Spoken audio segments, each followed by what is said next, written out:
بسم اللہ الرحمن الرحیم۔ معزز ناظرین، آج کی اس ویڈیو میں ہم یہ جانیں گے کہ بلیک ہولز کیا ہوتے ہیں۔ سائنس کی دنیا میں انہیں کبھی تو دوسری کائنات میں جانے کا راستہ کہا جاتا ہے اور کبھی موت کا گڑھا، لیکن بلیک ہولز کہاں ہوتے ہیں اور کیسے بنتے ہیں اسی ویڈیو میں جانیں گے۔ لیکن ویڈیو شروع کرنے سے پہلے حسب معمول آپ سے درخواست ہے کہ اگر آپ نے ابھی تک ہمارا چینل سبسکرائب نہیں کیا تو سبسکرائب کریں اور بیل آئیکن کو دبا دیں تاکہ بعد میں آنے والی تمام ویڈیوز کی نوٹیفیکیشن آپ تک بآسانی پہنچتی رہے۔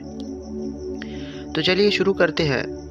معزز ناظرین، جب کوئی ستارہ اپنی زندگی کے آخری حصے میں ہوتا ہے تو وہ پھٹ جاتا ہے یا پھر بلیک ہول میں تبدیل ہو جاتا ہے۔ کوئی بھی ستارہ بلیک ہول اس وقت بنتا ہے جب اس کے تمام مادے کو چھوٹی جگہ میں قید کر دیا جائے۔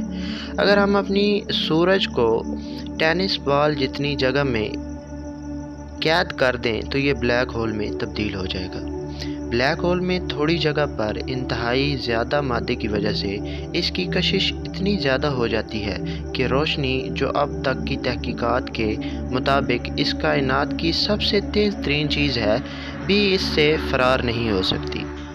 بعض افراد میں یہ تاثر پایا جاتا ہے کہ اگر ہمارا سورج بلیک ہول بن گیا تو یہ نظام شمسی کے تمام سیاروں کو نگل لے گا، لیکن حیران کن بات یہ ہے کہ سائنسدانوں کے مطابق اگر سورج بلیک ہول بن بھی جائے تو تب بھی زمین اور باقی سیارے اپنے مدار میں چکر لگاتے رہیں گے۔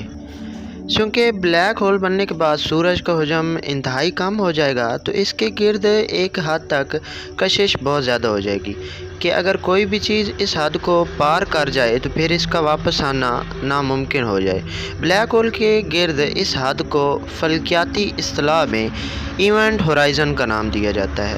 اگر ہم روشنی کی بات کریں تو یہی ایک ذریعہ ہے جو ہماری آنکھ محسوس کرتی ہے اور ہمیں وہ ہر چیز دکھائی دیتی ہے۔ اس پر بعض لوگوں کا یہ سوال ہوتا ہے کہ اگر بلیک ہول کی ایونٹ ہورائزن روشنی بھی واپس نہیں آتی تو پھر سائنسدان بلیک ہول کی نشاندہی کیسے کرتے ہیں؟ اس سوال کا آسان جواب یہ ہے کہ آج تک سائنسدانوں نے نہ کبھی بلیک ہول کو دیکھا اور نہ ہی آنے والے وقتوں میں دیکھ سکیں گے، لیکن حال ہی میں ہماری اپنی ملکی وے کہکشاں کے مرکز میں ہزاروں بلیک ہول دریافت کیے گئے ہیں۔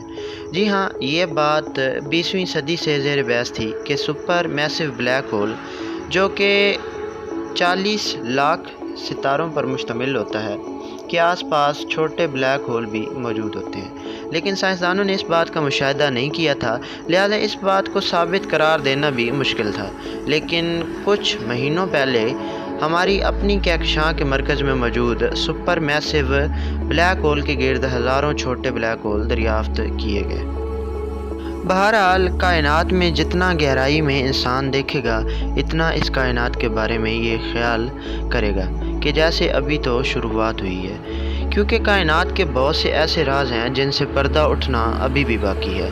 ویڈیو پسند آئی ہو تو شیئر ضرور کریں، لائک ضرور کریں اور کامنٹ سیکشن میں اپنی رائے سے ضرور آگاہ کریں۔ اپنا بہت سارا خیال رکھیے۔